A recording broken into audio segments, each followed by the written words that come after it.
Welcome back to the Metal Exchange. Justin and Chris back again, going back 15 years to November 3rd of 2009 as we cover While Heaven Wept, Vast Oceans Lachrymose, an album that I was almost certain we covered, so I actually had to double check before I selected it this week, but we have not. So happy anniversary to Vast Oceans Lachrymose, doom metal from Woodbridge, Virginia. But before we talk all things While Heaven Wept, how are you, my friend? Doing well. You sound clear. Did you get like some sort of vocal surgery of some kind? I can't put my finger on it. New rig, new setup here on my end. I had gotten some constructive criticism from some people, and I totally understand. So we're back. We're better than ever, and I think this will sound much better going forward. So that's great. More fit than ever. Exactly.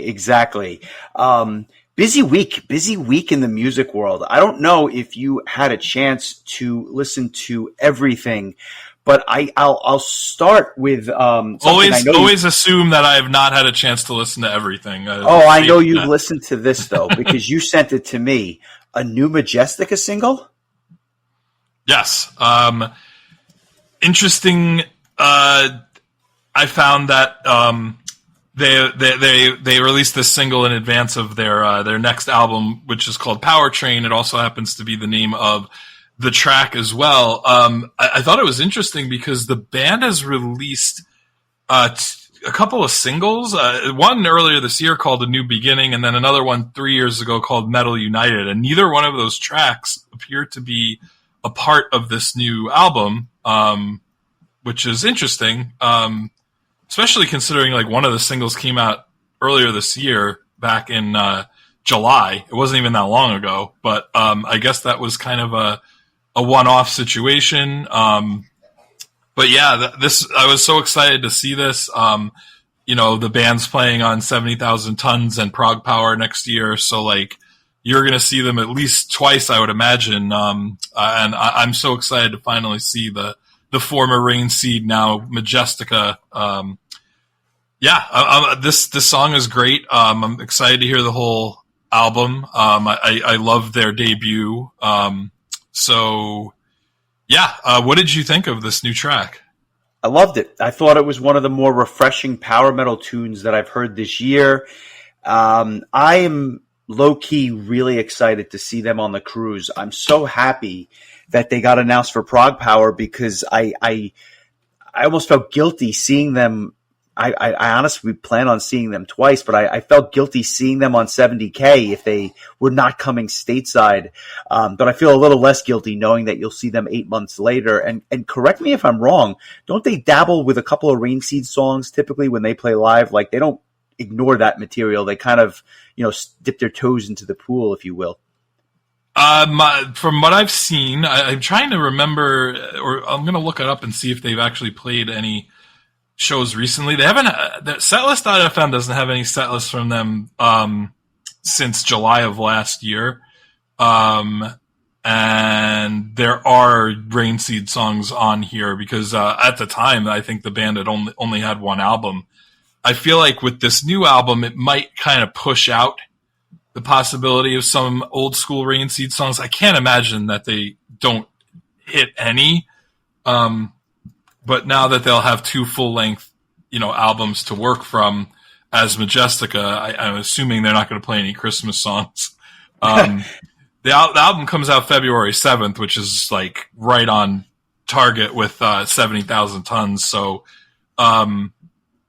but yeah, they did their last show they played in Sweden back in July of last year.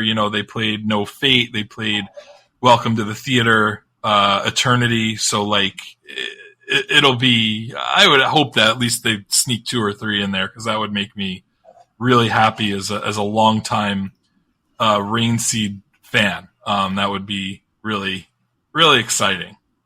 Yeah, no argument for me whatsoever. Good stuff. And staying in the power metal world, Labyrinth, out of nowhere, dropped a new single. It's called Welcome Twilight. It's from their forthcoming release, which I believe is due out early next year, January 24th to be exact. The album is going to be called In the Vanishing Echoes of Goodbye. This track was really good. It really reminded me of kind of Return to Heaven Denied era Labyrinth, and that's never a bad thing.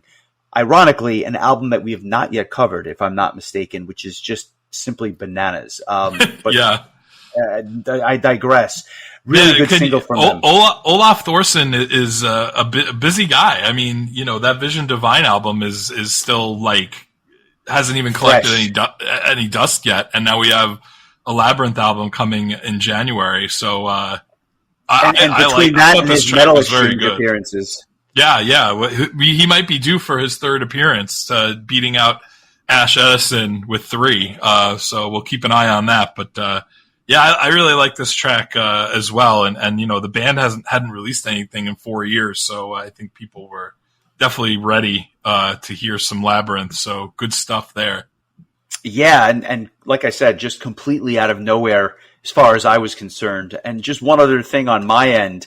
Are you familiar with Daydream 11? Their main guitar player and vocalist, Tiago Massetti, has a new project out. It's his new band, Massetti. I had the privilege of hearing this a long time ago, but the reality is their first single for their new upcoming album, Odds and Ends, came out this week. The song is called Against Our Fire. If you like Daydream 11, you're going to like this. It's in a similar vein, just really catchy power prog type of thing that they have going on. Great production, just a really good single from this album. I will post it this week so that people have a chance to check it out. Great stuff. I am going to download that right now. I saw that Milton had posted something about it. I know he was excited about it. So it doesn't look like it's out on iTunes yet, so I will I'll hold steady on that, but I'll give that a listen when it's posted. But looking forward to that. I did really like that. That first Daydream 11 album was really good. Or was it the second one? It might have actually been the second one that I'm thinking of. The Circus of the Tattered and Torn. Great album. What I can say is I don't know of the release date for this Odds and Ends album, but I do have an advanced copy, and it's fantastic. So I think people really enjoy it. That Daydream 11 album came out 7 years ago. I can't believe how fast time goes. It's crazy. It's incredible. It really is. But I think people are going to enjoy this one just as much as they did that release, which was rather fantastic. So, did you have a chance to listen to the new Delane single?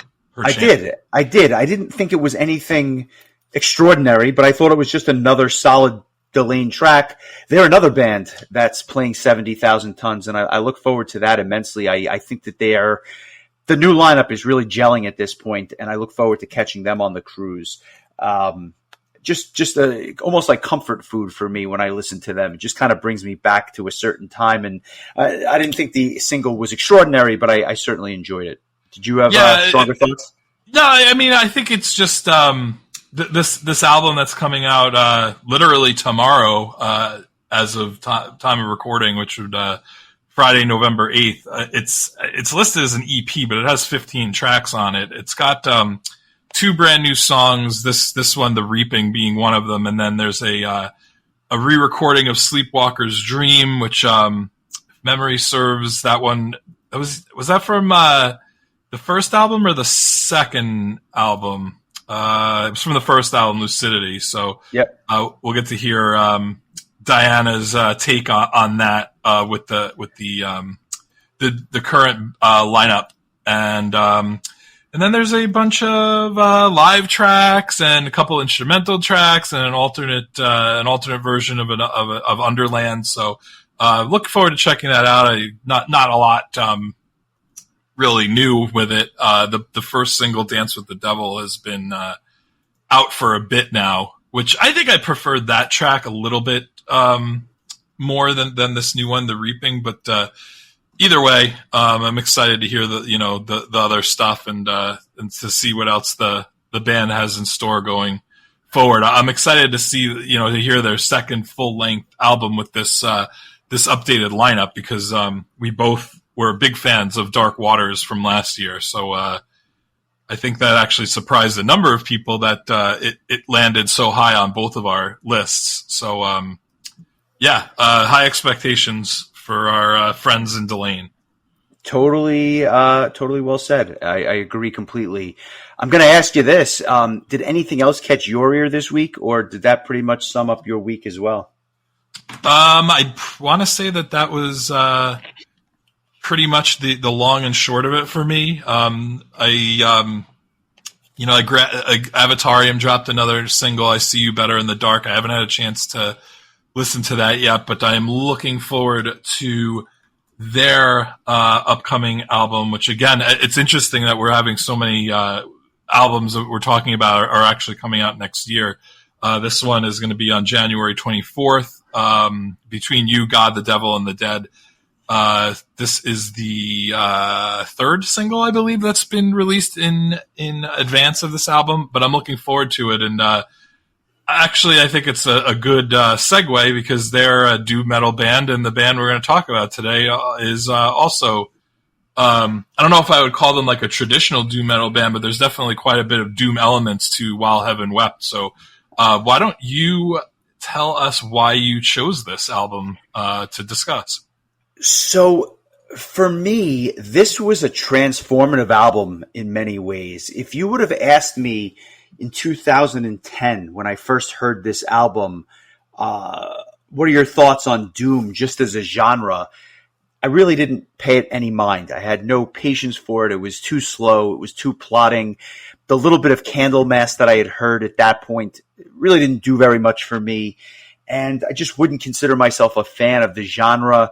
And I was seeing a lot of postings on prog metal message boards and other just metal sites at the time talking about this band out of Virginia called While Heaven Wept and their new album, Vast Oceans Lachrymose. And I said to myself, this sounds cool. It's got keyboards. It's got all these elements that kind of speak to me as a prog fan.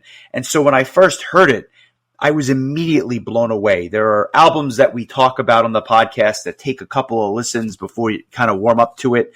This was not that album. I remember walking to my first apartment when I was at my first job out of law school, and I would be listening to this thing nonstop, whether I was in the car or whether I was walking to and from the train, whatever it was at the time. And I played this thing on repeat. It was a short album, relatively speaking. It was digestible. And then I heard them described as doom, and I was blown away by that because to me, they just were a prog band. They were never a doom band. And I guess in retrospect, I now hear it a little bit differently than I did then in terms of the genre and everything else. But it was those prog metal elements that really turned me on to the band, and I became a fanboy. I grabbed all their material, and I've been listening to them ever since. But it really all started with this album, and I said to myself, what better time to celebrate this gem than on the 15th anniversary? And it was kind of just happenstance because I had been looking up the album, and I realized that the anniversary was like, a couple of weeks away. So I circled it on the calendar and I said, we've got our selection for the beginning of November. Very nice. Excellent timing. I remember, I think it was probably due to their appearance at Prog Power USA in 2011 that I started to dig into this band. And at the time, this album was not terribly old, only a couple of years old. And so this was, I think, was the majority of my listening of the band in preparation. It's wild looking at that lineup and seeing Haken as the opener playing behind While Heaven Wept, and like how Haken would completely blow up. But at the time, I mean, they were not super well known. I want to say they only had the two albums out at the time, maybe even just was Visions out by then, or Visions came out the same year, so I don't know if it was out before or after Prog Power, but just to give you an idea of how new Haken was to the scene. I remember watching this set and being really impressed with the musicianship, and I was excited to see them because I really liked what I'd heard, and being somebody that hasn't listened to a ton of doom metal over the years, like this was something very different than what I was accustomed to hearing, but I really gravitated towards it quickly. And I'll talk about why as we, talk about each track one at a time. But it was great that the band was able to come back in 2019. They were a last minute replacement. Boy, I think that it was kind of like like they didn't have a lot of time to prep. I think one of their members wasn't even there. They put on a hell of a show, all things considered. I was really impressed, and I hadn't thought about them in so long. And so that set really, that really like just reminded me of what a great band they were. And I'm not sure they've played a show ever since then. Yeah, I don't know that they have. That may have been a farewell show, if I'm being completely candid. For some reason, I have that in my memory somewhere in the recesses that might have been their last show or something like that. I will say that this album served almost as a gateway to the rest of the genre, and I started becoming a fan because I don't know that I would consider this traditional doom. This is certainly doom, but it's done a lot differently than other bands, but it made me appreciate the genre and therefore opened up a lot of doors. Not only doom in the classic sense, like a Candlemass who we've covered in the archives, but even a lot of the death doom stuff that I even listen to now and rather enjoy quite a bit. It's a genre that when it's done right, there's a lot to enjoy there. But this was definitely different. It's a different album for a lot of reasons. Number one, there's only 6 tracks. And some would argue there's only 4 tracks. And I say that because when the album was essentially released on vinyl recently, they only had 4 tracks on the album because they combined tracks 3 and 4 and tracks 5 and 6 into one, or I should say into 2, larger subtracks, if you will. And so therefore, whether it's 6 or 4, it's not an album chock full of songs. And as I said, it only clocks in at about 42 minutes or something like that. So it's not a terribly long album either, but it never overstays its welcome. And if anything, at least for me, I always just wanted more of this stuff when I was listening to it. And maybe that's why I listened to it on repeat. It's just a really interesting journey. And just kind of walking us through the timeline, as I said, it came out November 3rd. Really small label, Cruz del Sur, a label that I had never heard of, quite frankly, until I was doing my research this week. Cruz del Sur Records. I wonder if they shopped it to bigger labels and just nobody picked it up, but I found it odd that this was not on at least a larger label than that. And just by way of credits, Tom Phillips on guitars, keyboards, Rain Irving on lead vocals, Jim Hunter on bass, Scott Luce on guitars, Trevor Schratz on drums, and Michelle Schratz on keyboards. And almost the entire band does harmony vocals, which is a really, really significant piece of this disc and of their live show. Just an element to the band which gives them a leg up on a lot of other doom bands, just because not everyone is doing this with these layered vocals that you hear in a number of sections on a number of songs. That was one of the most impressive parts about them as a live band, I thought, was that harmonization and this album, it's for a band that, like you said, like kind of an unknown label. It was only the band's third album. It sounds amazing. Like after all this time, the production quality is so good. I forgot how little vocals there are on this album, because the lead vocals by Rain Irving are really, really strong, like really, really good. And it's just like, I forgot, like the last 2 tracks don't have any vocals at all. The first track is like, like you mentioned, this is 15-minute epic, and there's like large passages where there's like it's just instrumental. So it's interesting that there's quite a bit of instrumental music on this album. I kind of had forgotten that. I forgot that as well, but it didn't take me out of the moment when I was listening to it this week. I was immediately transported back in time, and I'm happy about that. It was it was a lot of good memories associated with this disc and those live shows that you mentioned earlier. I think there's no better time than the present. Let's just jump into this. This thing kicks off. I had mentioned in the past how there's different approaches to these epic tracks. Sometimes they put it up front. Sometimes they put it at the back of an album. And I've always been of the opinion that it fits better in the front of an album wherever possible, just because after a long album, to listen to an epic 15-minute track is a little bit of a daunting task, or at least it can be. While Heaven Wept must have gone to the Justin school of how to construct an album, because they started the album with just an absolute epic song, The Furthest Shore. It clocks in at 15 minutes and 50 seconds. I'm going to turn it over to you. What are your thoughts on this opening track? I mean, obviously, I'm not going to ask you to walk me through every time change or every section, because it's just overwhelming in terms of what's going on here. But what are your thoughts on this tune? I love this song. It's great. I want to say that like when they performed live, they may have like broken it up just because there's so much of this song. I'm gonna pull up some of their set lists just to look. I feel like I've seen like them play parts of it or have broken up at times, but whatever the case may be. I think the first couple of minutes, I think, really set the stage for what this album is all about, because it kicks off like it's not it doesn't ease you into it. It kicks right off with like heavy riffs, heavy drums, like.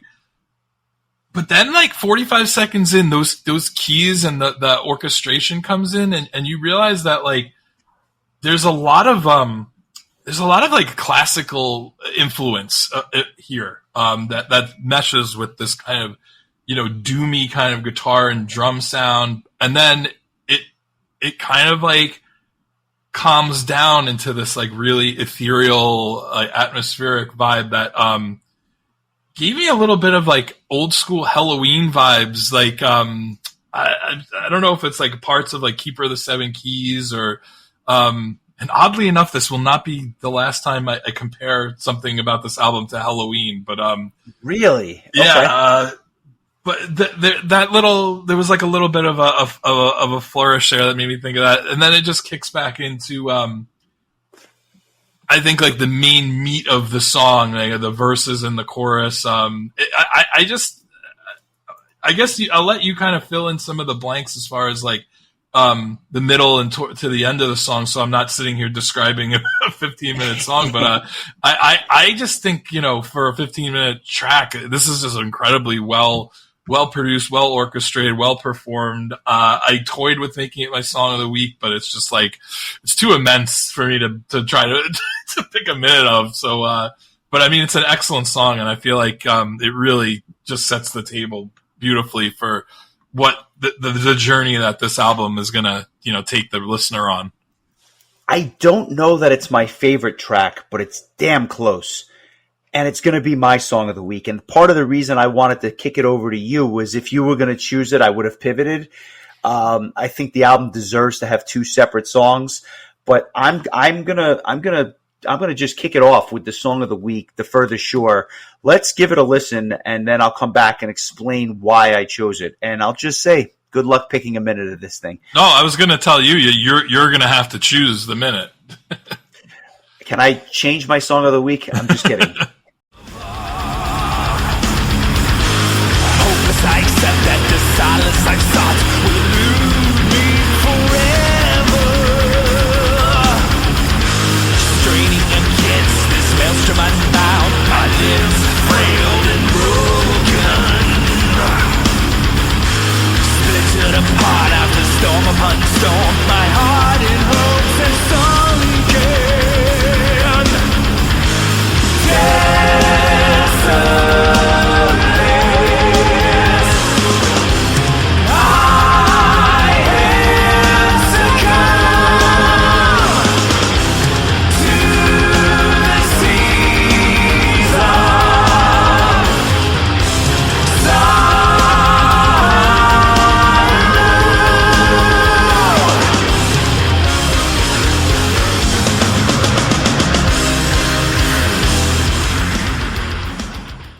That was The Furthest Shore, and I thought your description was really apt, especially with that intro that just kicks right in.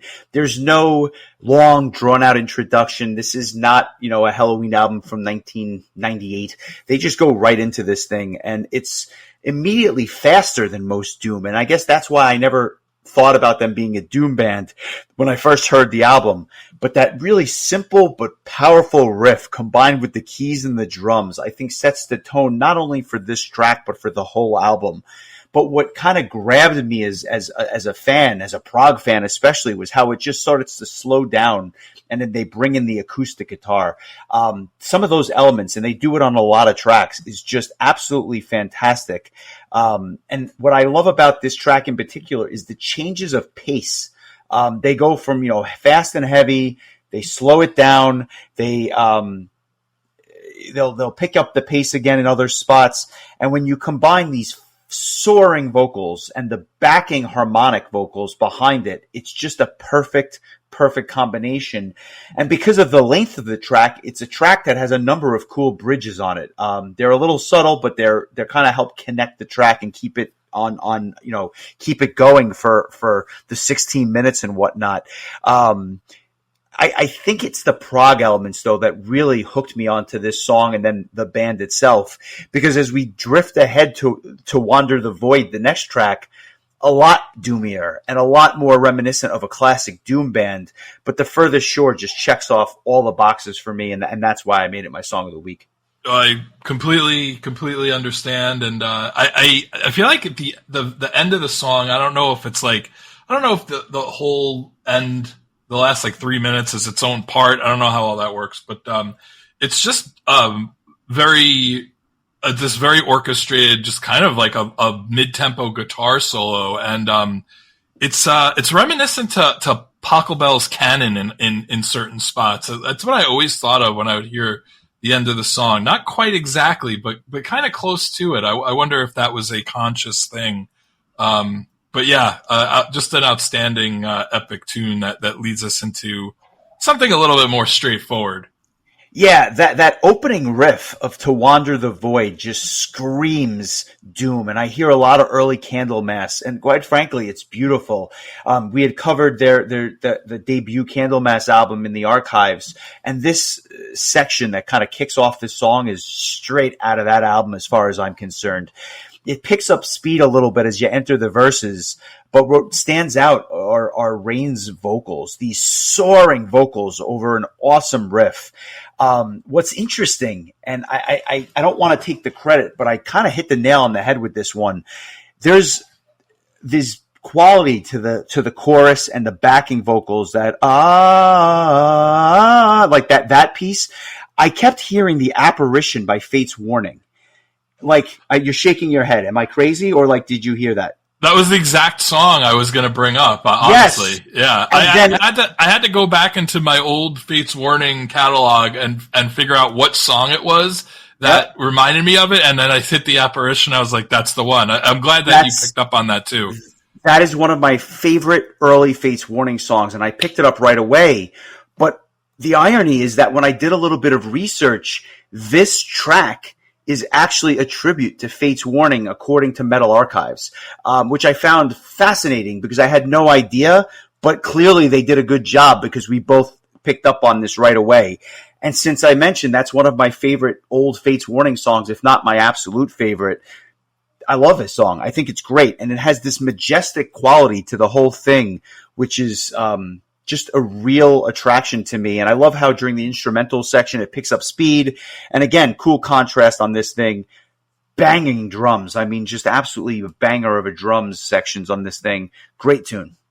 100% agreed. I don't know a ton of that John Arch Fates Warning period, but that was one of the songs that when I was prepping for their John Arch, Prog Power headliner set, that was one of the songs that really grasped me, and I really liked that one, and I hadn't heard it in so long, but when I heard the song, I was like, I knew it was an old Fates Warning song. I just had to figure out which one, and so with a little with minimal research, I was able to figure it out. I just basically played all the ones that I had the most plate count on, and eventually it came to fruition. I did not know it was a tribute to Fate's Warning, but it certainly makes sense, and it's a fitting tribute and very well done. I know that there have been ex-members of Fate's Warning that have done some work with While Heaven Wept, I believe on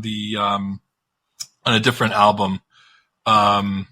I believe it was the last While Heaven Wept album, Suspended at Aphelion, which came out in 2014, has guest drums by Mark Zonder and some guitar work from Victor Arduini, who was the guitar player with Fate's Warning during those early days. I believe he left the band after The Spectre Within.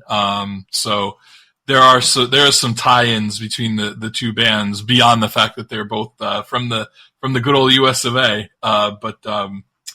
Yeah, I really like that song too, and it was also a definite consideration for song of the week. Although I'm fairly certain you could probably figure out what I chose at this point. I think you're going chalk on this one, but I'll say this. For the purposes of this discussion, I'm going to talk about these tracks as separate tracks, just because that's how I kind of grew up on the album. But for many, Living, Sepulture, and Vessel, the next two tracks are combined, at least on newer releases of the album. Let's talk about the former. This one changes speeds again, which is becoming a bit of a hallmark for this Doom band, but their layered vocals on this are very liberally employed. There's a lot of sections with those harmonics. And what's crazy to me is that this tune, in many ways, has touches of like neoclassical power metal, not in terms of the guitars or the speed, but really just the vocal delivery and the vocal lines. Again, kind of making it something different than just pure doom metal. I'm not sure that I love it as much as the first two tracks, but it's still very good, and I think that it will appeal to more traditional doom fans. I think that's a fair assessment. I kind of look at it more as like an incredibly long intro to Vessel, because it's like a 4-minute. Well, that makes sense because that's why they combine the two. Yeah, but it's a solid tune, but it pales in comparison to Vessel itself, in my opinion. So why is Vessel your song of the week? Because it's awesome. I mean, I'll tell you, an interesting story. Years ago, you had told me a story about there was somebody that you were working with who was interested in getting into metal, and you had you were attempting to make like a 1-disc like best of metal thing. It turned into, I think, like a 4-disc, like I think it was like one band, like, and just like the epitome of each band's and all different genres. And I remember Vessel was one of the songs that was on that. I kept that playlist on my iTunes, and I named it Metal for Dummies. Because I thought it was such a great, it was such a great gateway playlist. I used to play that playlist on shuffle, when I would go to like Caleb's house and stuff back when he was living with, our mutual friend Alex. And it was just such a great playlist. Cause first of all, whenever you shuffled it, like a completely different bunch of songs would come on, but it was just perfect. It hit all of the notes that you'd want to hear. There was symphonic power metal, and there was melodic death metal, and there was, Vessel was on there. Like, it was just a really great, journey through some of the great, metal through the years, Dream Theater and Halloween, and just a nice combo of prog and power and everything in between. So I always think of that when I hear this song, but, man, when Living Sepulchre comes to an end and Vessel starts and you just hear that acoustic guitar, it's like, oh man, I know like what's about to happen. And then those electric guitars come in, and circling back to what I said about Halloween, the riff is reminds me so much of We Got the Right from Keeper 2, where it's like dun, dun, dun, dun, dun, dun, dun, dun, dun. Like from the first time I heard the song, that's all I've been able to hear when I hear it. It's just I never noticed that, but now that you mention it, I don't think I'm ever going to unhear it. That's really I'm waiting funny. for Kisk to just come in and just start belting it out. But that quickly fades away, and then like it kind of becomes its own thing. But this is just an epic, almost 8-minute track. I love the chorus is just so beautiful. It's so well done. I can't stress enough how much I enjoy the vocals on this album, and I think that this song really really shows that. And again, like there's so many beautiful orchestrations. Like it's almost like the part that I have a hard time with this album being kind of lumped in with the doom genre is that like it feels like way too like positive sounding to feel doomy. Like it has like doomy elements to it, but a song like this like has kind of like more of a triumphant kind of vibe to it. And so to me, like, I don't know, I get the doom. I don't know that I would call them an outright doom metal band, maybe like doom adjacent or doom tinged. But this is just an absolute beautiful song. This, I think I'll have just as difficult of a time picking a minute of this song, even though Furthest Shore is twice as long. But I mean, this is just an awesome tune, and I really want to hear what you have to say about it, because obviously you thought enough about it to put it on that Metal for Dummies playlist. But let's give a minute of it a listen, and then you can take us in and give us some of your thoughts on Vessel.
This is probably the catchiest song on the album, and was my favorite song on the album, and might still be my favorite song on the album. The reality is, it's not just a song that I hold in high esteem on the album. It's one of my favorite metal songs of all time. I can't say enough positive things about this song, and the reality is I think I just didn't select it as my song of the week. A, because I had a feeling you were. B, it was almost just too easy. It was like I needed to go outside the box for my own personal satisfaction. And because song of the week doesn't necessarily mean best song, I can do that. But this song is just absolutely perfect. Not only are the verses and the chorus just beautiful, I think it's probably the best chorus on the album. It has that anthemic quality to it, which really just sucks me in. There's something so magical about the simplicity of the song. It's not the most complicated song. It's not the most progressive song. It's just the catchiest. And I love it. And I think that it's something about the blend of the acoustic guitar, the main riff, and the vocal lines are just an absolute grand slam. Not even a home run, but a grand slam for me. A minute doesn't do it justice, no matter what minute you selected. Go listen to the whole song when I post it on Tuesday. It's that good.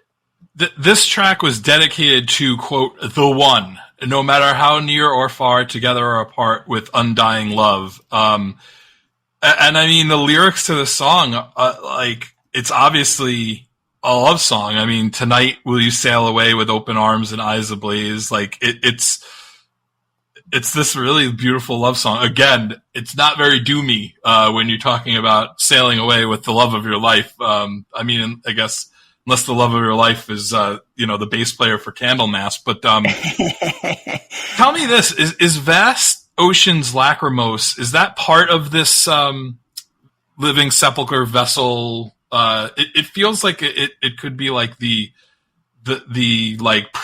epilogue to this. these tracks. It's this. No, ironically enough, it's the intro to the actual epilogue, the sixth track. They lumped those two together. But before I jump ahead to the title track, I just want to make mention, and it's not something we always talk about, but when we do, I think it's worthy of it. The album cover on this album, just the artwork, is sick.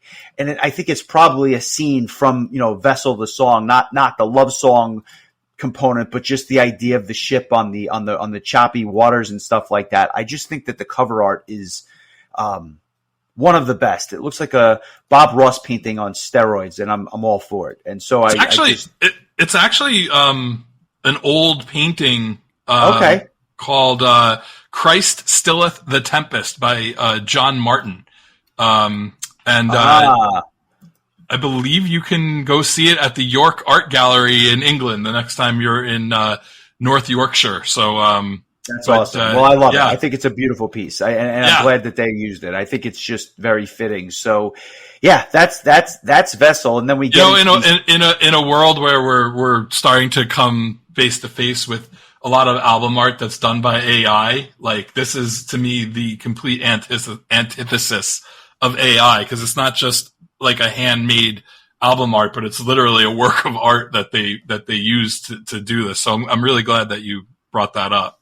Yeah, it's refreshing in many ways, even though we're going back 250 years. But Vast Oceans Lachrymose, the title track, is the fifth track. Kind of an epic intro to this. In many ways, I think it could have opened up the album, although I would not have changed it for, as I mentioned earlier. But it's the song itself is very doomy, one of the more doomier tracks. Very majestic, repetitive, but it doesn't overstay its welcome, and it's fully instrumental. It kind of lulls the listener in, and then picks up pace and picks up different elements along the way, including keyboards and other added effects that layer throughout. And the way it's constructed actually reminds me of an Anathema track, the way it just kind of builds and builds and builds. It's a really cool instrumental track, and I have nothing bad to say about this one either. I had forgotten that like there were no words, and so like when it started, I was like, "Oh man, this is going to be like, I'm waiting for this epic vocal performance," and it just never happens. And so, sure enough, I go on.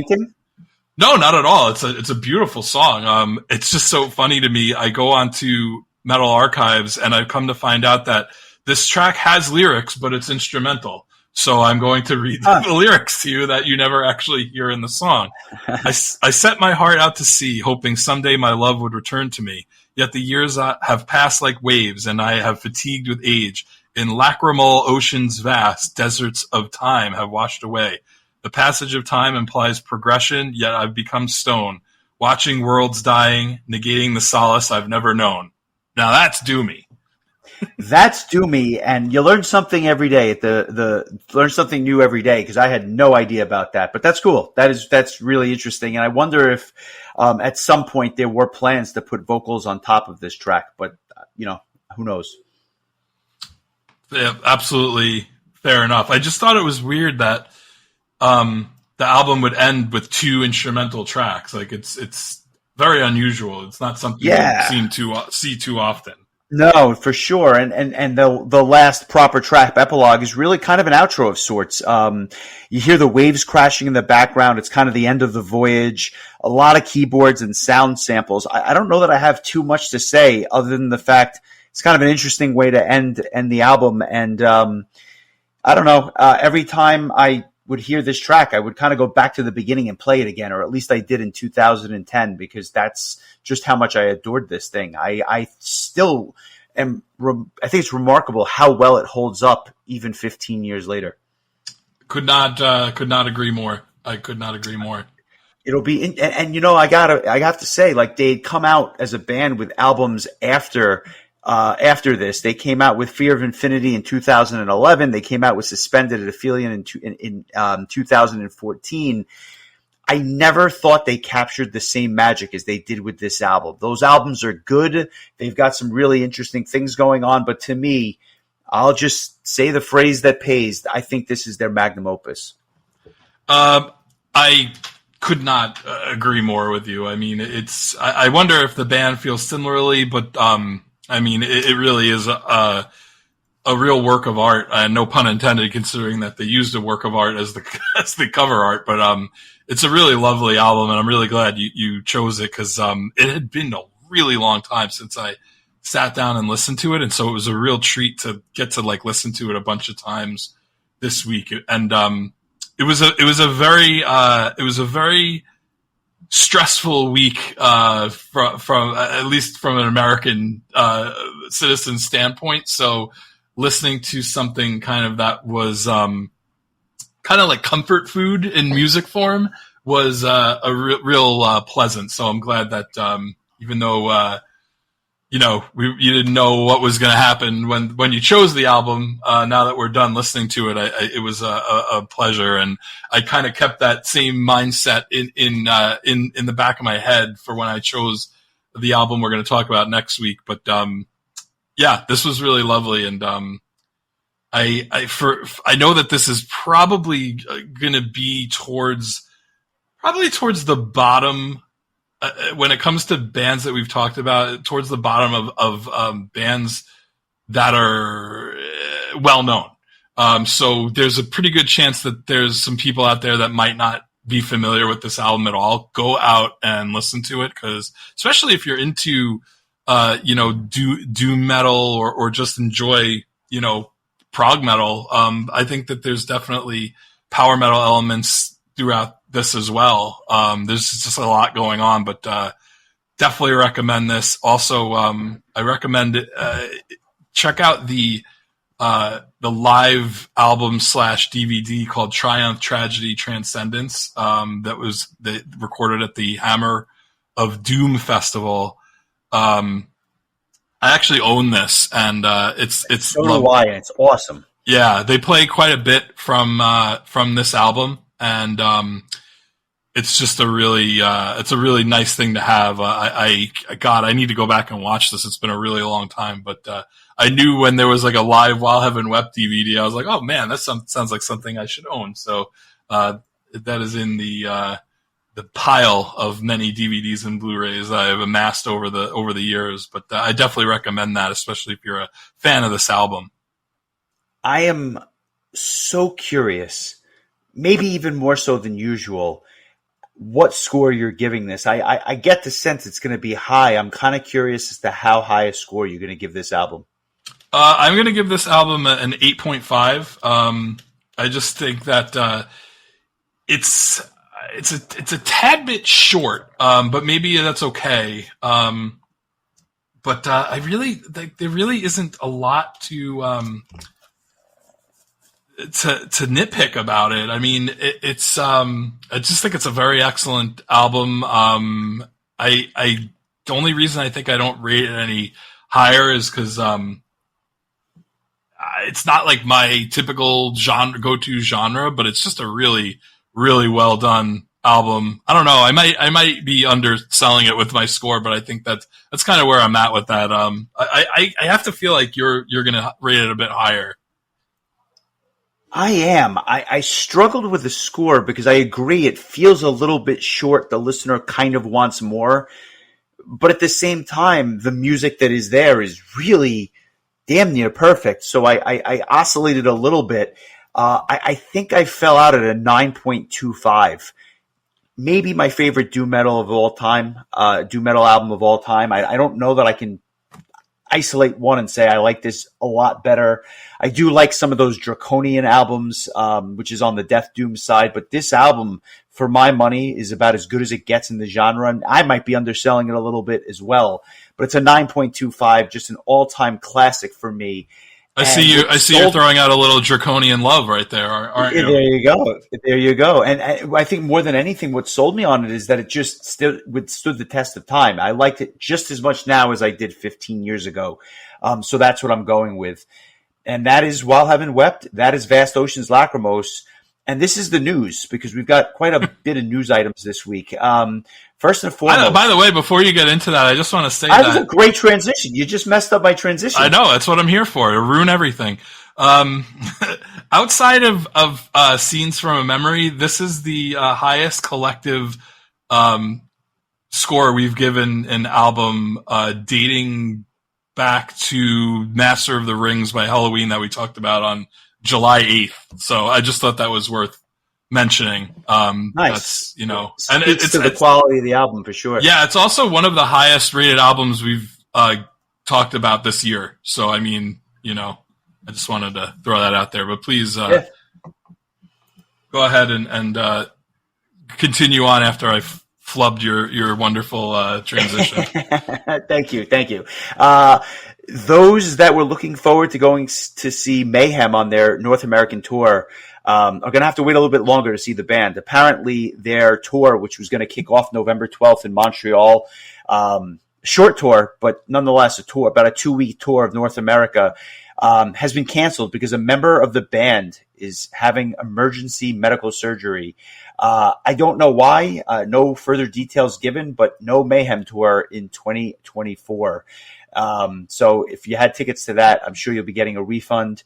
But in more exciting news, reunited Watchtower, one of the integral prog metal masters from the late 80s, is back.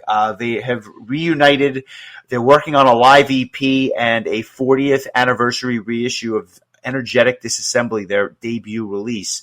That's another band that we've not covered. I think we've even gotten a bunch of requests for them. So at some point, we're going to have to do some Watchtower.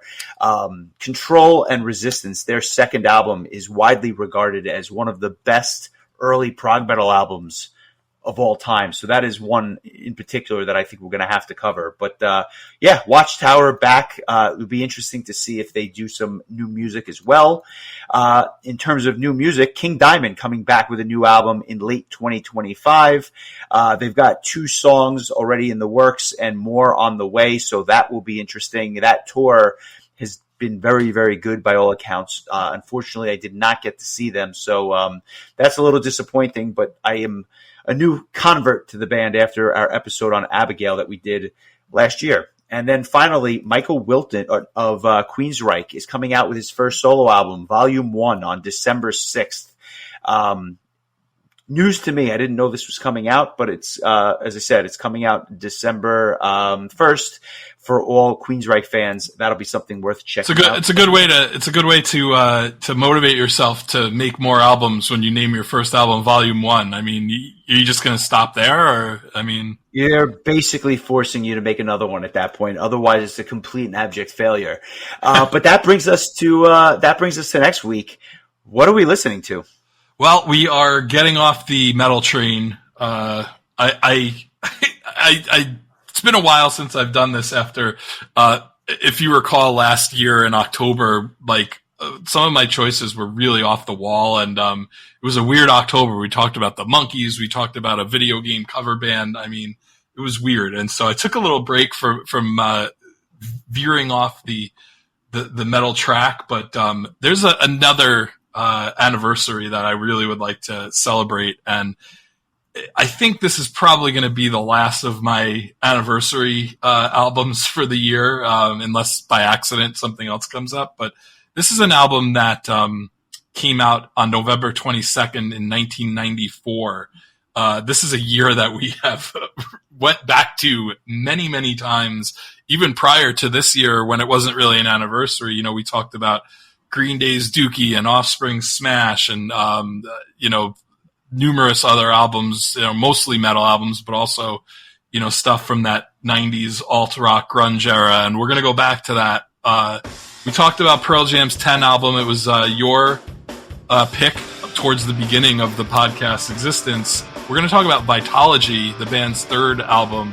Like I said, November 22nd will be celebrating its 30-year anniversary, which is berserk. But I have a lot of memories of getting this album when it came out, and I know we're skipping over verses. I imagine we'll get back to it at some point, but the timing on this one was too good to pass up. And just to tie it into actual stuff or actual metal stuff that we've talked about, the album was produced by Brendan O'Brien, who I believe had produced which album did we discuss recently that he produced? The King's X's Dogman album. So there you go. there's your tie-in. So we go back to Seattle, and we're going to talk about some Pearl Jam. I feel like we've been a little bit overdue to revisit this band. Great choice. I have vivid memories of when I first heard this album, and I think you'll be intrigued by that, but I will save that until next week. I will just say, good choice. It is long overdue. I feel like it's been years since we, covered them or whatnot. So excellent choice. I've actually had this one written down for since earlier this year. I went through a Wikipedia has a page of like you can look at all of the important releases of each year. And so I actually pulled up the 1994 list, and that's where I got a lot of my ideas for this year. And then I also pulled up the 1999 list, which is, how I got like Scenes from a Memory and some of the other albums we talked about. But that has been a nice source of just kind of seeing some anniversaries. And so I was able to plan out some episodes much better than I have in previous years. But this was the last one that I had on the list. I pretty much had this, Scenes from a Memory, and Camelot's Fourth Legacy albums as kind of the three ones I had planned for the end of the year. Gonna have to wing it in December. I don't know what the hell I'm gonna pick then, but I'm really excited to get back to talking to some Pearl Jam. For those who are not aware, Justin and I are both pretty big fans of this band. So we hope that some of you strictly metal types give it a chance, because there's actually some really heavy stuff. I'd argue that some of Pearl Jam's heaviest material and most aggressive songs were on this album. So it's an interesting pivot, and after the success of the first two albums. So again, I'm really excited to talk about it. And I have a feeling you probably didn't really see this one coming. No, this was completely out of left field as far as I'm concerned, but a good choice. I can't believe it's been 30 years. But we'll come back next week with all things Pearl Jam. Thanks to everyone for listening. To our Patreon members, thank you again, especially for helping be the lifeblood of the show. And for everybody else, consider joining our Patreon. And if not, give us a like and a follow. It helps other people find the show, which certainly means a lot. And we will keep on bringing the content each week here at the Metal Exchange. Chris, enjoy the week, my friend. I will talk to you soon. All right. Take care, buddy.